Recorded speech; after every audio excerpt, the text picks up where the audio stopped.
چنانچہ رمضان مبارک کا اکرام کیسے کیا جائے اس کو بھی تھوڑا تفصیل سے بتا دیں. جو احترام کرنے والے ہیں وہ تو رمضان سے 2 مہینے پہلے سے ہی دعائیں مانگنی شروع کر دیتے ہیں. رمضان سے پہلے ہی گناہوں کو توبہ کر کے باطن کا غسل کر لیتے ہیں. تو یہ مہینہ رحمتوں کا، برکتوں کا، مغفرت کا مہینہ ہے. چنانچہ رمضان کا لفظ را، میم اور ضاد 3 حرفوں سے بنا. اس کے معنی ہیں جلنے اور جلانے کے.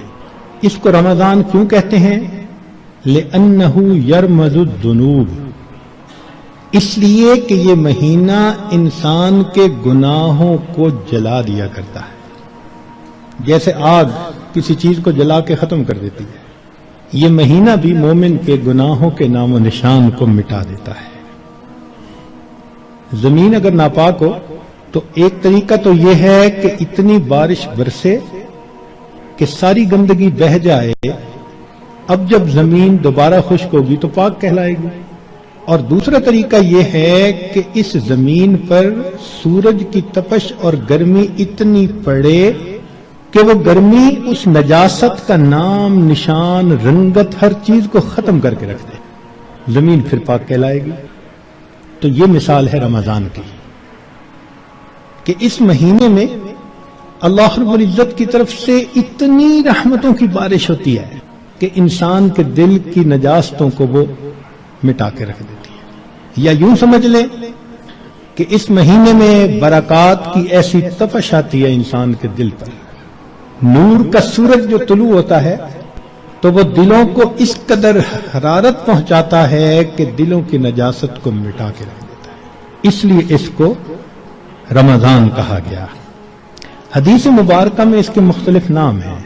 عربوں میں عظمت والی چیز کے کئی نام ہوتے تھے. اللہ رب العزت کے 99 نام، وَلِلَّهِ الْأَسْمَاءُ الْحُسْنَى. تو رمضان کے بھی کئی نام. چنانچہ حدیث مبارکہ میں اس کو شہر مبارکن، اس لیے ہم رمضان مبارک بھی کہہ دیتے ہیں. شہر عظیم، عظمت والا مہینہ. شہر الصبر، صبر کا مہینہ. شہر المواسات، غمخاری کا مہینہ. چنانچہ علماء نے لکھا ہے کہ رمضان سید الشہور، یہ مہینوں کا سردار ہے. فیہ بدأ نزول القرآن، اس میں ہی قرآن مجید نازل ہوا. اس کی 27 تاریخ کو، رمضان کی 27 تاریخ کو لوح محفوظ پر آسمان دنیا پر نازل کر دیا گیا. پھر وہاں سے 23 سال کے عرصہ میں آہستہ آہستہ آیات کو نبی علیہ السلام پر اتارا گیا کہ اللہ رب العزت رمضان مبارک میں انسان کے اعمال کا ریٹ 70 گنا بڑھا دیتے ہیں. ملٹیپلائی، سبحان اللہ. ایک عمل کو دنیا ریٹ انکریز کرتی ہے تو 10% اور 20%، 10واں حصہ 20واں حصہ. اللہ تعالیٰ ریٹ بڑھاتے ہیں تو کیا 70 گنا، 70 سے ضرب دے دی. اس لیے کہ وہ شہنشاہ حقیقی ہے.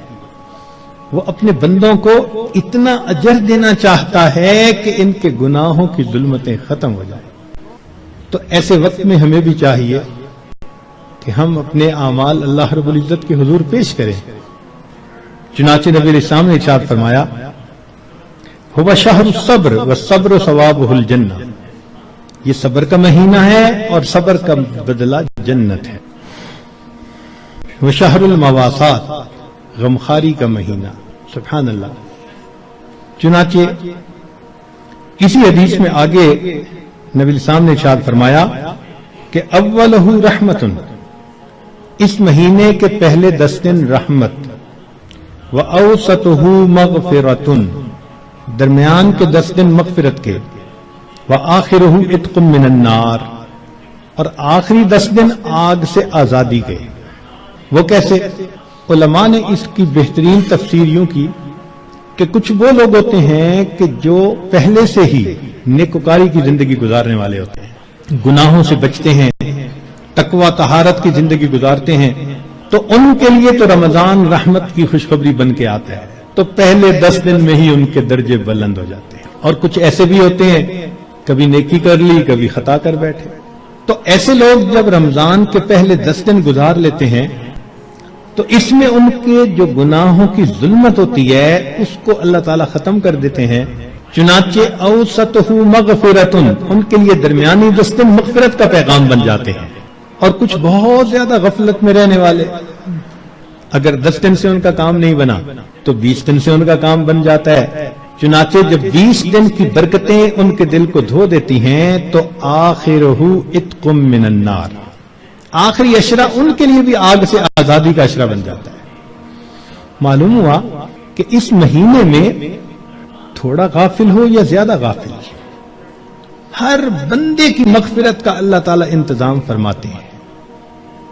ہاں، بندے کو خود کوشش کرنی چاہیے۔ اگر کوئی آدمی خود ہی بے توجہ بن کر زندگی گزارے اور رمضان کا احترام ہی نہ کرے تو وہ تو پھر اپنا قصور ہے نا، ورنہ یہ اس کو احساس ہو گیا کہ مجھے رمضان مبارک کے اس مہینے میں اللہ کا قرب حاصل کرنا ہے، اس مہینے کی برکتیں اتنی ہیں کہ ایک لمحے کی برکت انسان کو ولی بنانے کے لیے کافی ہے۔ امام ربانی مجدد ثانی رحمۃ اللہ فرماتے ہیں مکتوبات میں کہ اے کاش پورے سال کی برکتوں کو رمضان المبارک کی برکتوں کے ساتھ وہ نسبت ہوتی جو ایک دریا کو سمندر کے ساتھ ہوتی ہے، مگر وہ بھی نہیں ہے۔ اس مہینے کی برکتیں اتنی زیادہ ہیں، اللہ اکبر کبیرہ۔ چنانچہ نبی علیہ السلام نے ارشاد فرمایا کہ وَاسْتَكْثِرُوا فِيهِ مِنْ 4 خصال، 4 اعمال اس مہینے میں زیادہ کرو۔ خصلتین تردون بہما ربکم وخصلتین لا غنا بکم عنہما، 2 عمل تو ایسے ہیں کہ جن سے تم اپنے رب کو راضی کرو، اور 2 عمل ایسے ہیں کہ تمہیں اس کے سوا چارہ ہی نہیں، مجبوری ہے تمہاری۔ اللتان تردون بہما ربکم، وہ 2 باتیں کہ جس کو ذریعے تم اپنے رب کو راضی کرو، فشہادت اللہ الہ الا اللہ وتستغفرونہ، یعنی کلمے کا ورد زیادہ کرنا، تحلیل زیادہ پڑھنا اور استغفار زیادہ پڑھنا۔ یہ 2 عمل اس مہینے میں خاص طور پر زیادہ کرنے کی ضرورت ہے، کیونکہ اللہ کے پیارے حبیب صلی اللہ علیہ وسلم نے ارشاد فرمایا، لہذا اس بات کی اہمیت دل میں اچھی طرح بٹھانی چاہیے۔ تو لا الہ الا اللہ کی بھی کثرت کریں، کم از کم چند 100 مرتبہ دن میں پڑھ لیا کریں، اور ہمت والے تو 1000 دفعہ 2000۔ ایسے لوگ ہیں ہر دن میں رمضان کے 10,000 مرتبہ تحلیل پڑھتے ہیں۔ اس وقت ایسے لوگ ہیں رمضان المبارک کے ہر دن میں ایک قرآن مجید کی تلاوت مکمل کرتے ہیں۔ نوجوان ہیں، کما رہے ہیں، وقت تو ایک جیسا ہے ہمارا بھی اور ان کا بھی، لیکن انہوں نے یہ محسوس کر لیا کہ اس وقت میں ہم نے اللہ کو راضی کر کے ہٹنا ہے۔ ان کے لیے یہ سارے کام آسان۔